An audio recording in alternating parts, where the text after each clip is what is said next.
This is at an apartment building. We're hearing that this was started by a lightning strike. Fire officials say the top floor of the building has now collapsed. We do have a crew on the scene. We will bring you live coverage in just a few minutes. We can tell you this, though. People did get out. They evacuated the building, so we're not getting reports of anyone being injured or killed. First, though,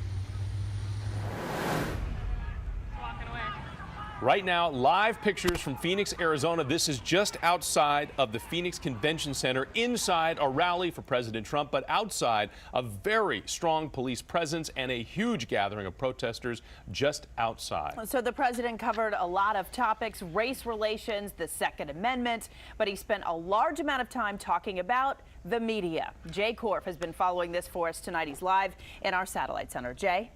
Yeah, Allison, the first 30 minutes, in fact, or so of the rally, President Trump spent almost no time talking about issues or policy. Instead, he defended his post-Charlottesville public statements, which were criticized by some for not being forceful enough against violent white supremacists. Now, he spent quite a bit of time actually reading excerpts of his comments verbatim to the crowd, illustrating, in his words, how horrible most members of the media are at accurately reporting what he says. He essentially insisted that the media misrepresented his position on what he said about Charlottesville.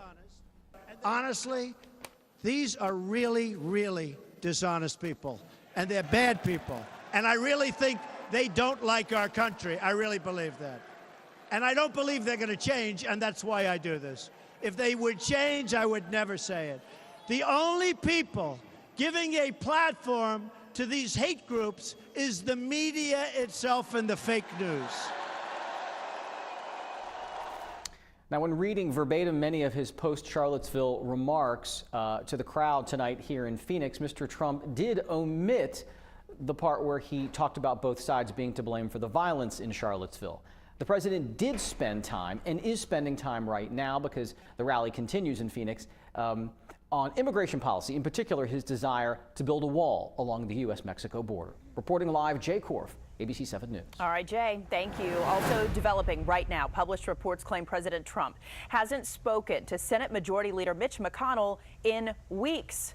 Michelle Marsh is following this for us tonight. Michelle, what's the latest on this? Well, Allison, the New York Times was first to report this. There may be problems between President Trump and Senate Majority Leader Mitch McConnell. The Times claims McConnell has privately said he's unsure that Trump can salvage his administration after a series of controversies this summer. About 10 days ago, President Trump tweeted McConnell needs to get back to work on things like health care and tax reform. Just one day before that tweet, the Times reports President Trump berated McConnell during a phone call about an Obamacare repeal bill. We will certainly be keeping an eye on this one. And first forecast from Storm Watch 7 on this Tuesday evening, looking at dry conditions, at least right now around the Capitol Beltway. But as we widen the view out just a bit, rain, heavier areas of rain across western Maryland into Garrett, Allegheny, and Washington counties, now moving over toward the Hagerstown area where they had the big fire earlier this evening. The heavy rain will continue as we move through the next hour or so, heaviest in shades of yellow and orange. But the good news, we have a cold front that's moving on through. That's going to bring us cooler temperatures and lower humidity levels for the day tomorrow. More on that coming up in just a few minutes. Steve, we'll see you then. Thanks. Developing right now, Prince George's County Police are investigating a deadly crash involving a motorcycle and a pickup truck. These are pictures from the scene at Boone's Lane and Marlboro Pike at about 8 o'clock tonight. The motorcycle rider was killed in this crash. Roads in the area were closed for a time, but they have since reopened. And in Brandywine, the fire department is telling us that 2 people were seriously hurt after a crash there.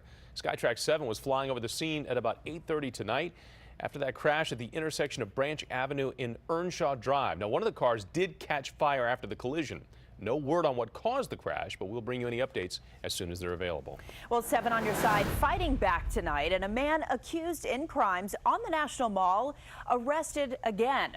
Marquise Bostic was first arrested July 31st, accused of attacking a woman right near the Kennedy Center. Then just days later, a second arrest, this time a short distance away on the National Mall. And now, new at 11, 7 on your side discovered Bostic was arrested a third time. Tim Barber live right on the National Mall where that third arrest happened. Tim? And even after the first and second arrests, the suspect was still not ordered to stay away from the entire National Mall area, just this particular section near the Vietnam Veterans Memorial. But that's exactly where investigators say. After 3 arrests, Marquise Bastique is finally sleeping behind bars. In his arrest report from last night, Bastique is accused of performing a lewd act on himself near the Vietnam Veterans Memorial. Park police said the 26-year-old still had his central cell block wristband from his previous arrest, as well as a map of the boundaries he was ordered to stay away from. You have family here, friends here, little kids that definitely don't need to see it. In July, MPD accused Bastique of attacking a woman near the Kennedy Center. Then a week later, witnesses said Bastique was touching himself inappropriately outside the women's restroom. Somebody's innocent until proven guilty. So, I mean, if there's raw evidence and everything, and there were a lot of witnesses, then of course somebody should be locked up and somebody should be prosecuted for it. Investigators, prosecutors, and court officials cannot comment on pending cases. But court records show a judge finally ordered Bastique to stay behind bars. The judge also scheduled a detention hearing and a mental health evaluation for Friday morning. And so far, the suspect has pled not guilty in all 3 of these cases. Reporting live on the National Mall tonight, Tim Barber, ABC 7 News. Thanks. Happening now in Fairfax County. Police are trying to figure out if a man accused of attacking a woman in Falls Church is responsible for similar crimes. Now take a good look at this picture.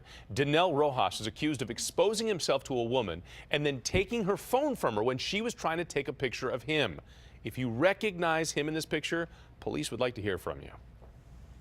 Right now in Prince George's County, dozens of families trying to figure out what's next. They were given just 24 hours to leave